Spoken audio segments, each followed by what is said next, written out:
Bugün 28-iyun soat 12:36 abed payti.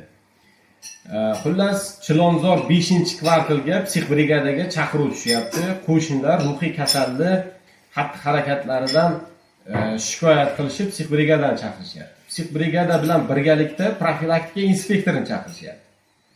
Biz borganimizda bemor unchalik bir agressivniy emas, ammo qo'lida mana bu pichoq bilan turgan ekan. Mana aboyni pichoq. Aboyni pichoqni olib qoldik. Qo'shnilarning gapiga ko'ra, kechasi bilan baqirib chiqar ekan, pastdagi qo'shnini uyiga suv toshirib yuboribdi ekan.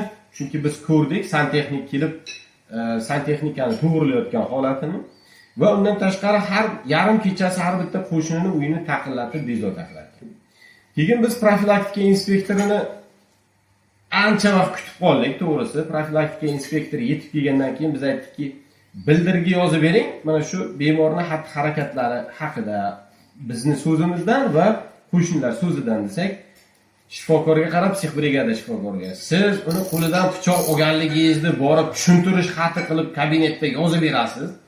Qo'shnilarga qarab, sizlar hammanglar borasizlar kabinetga tushuntirish xati yozib berasizlar, keyin men bildirgi yozib beraman, bo'lmasa yozib bermayman deydi.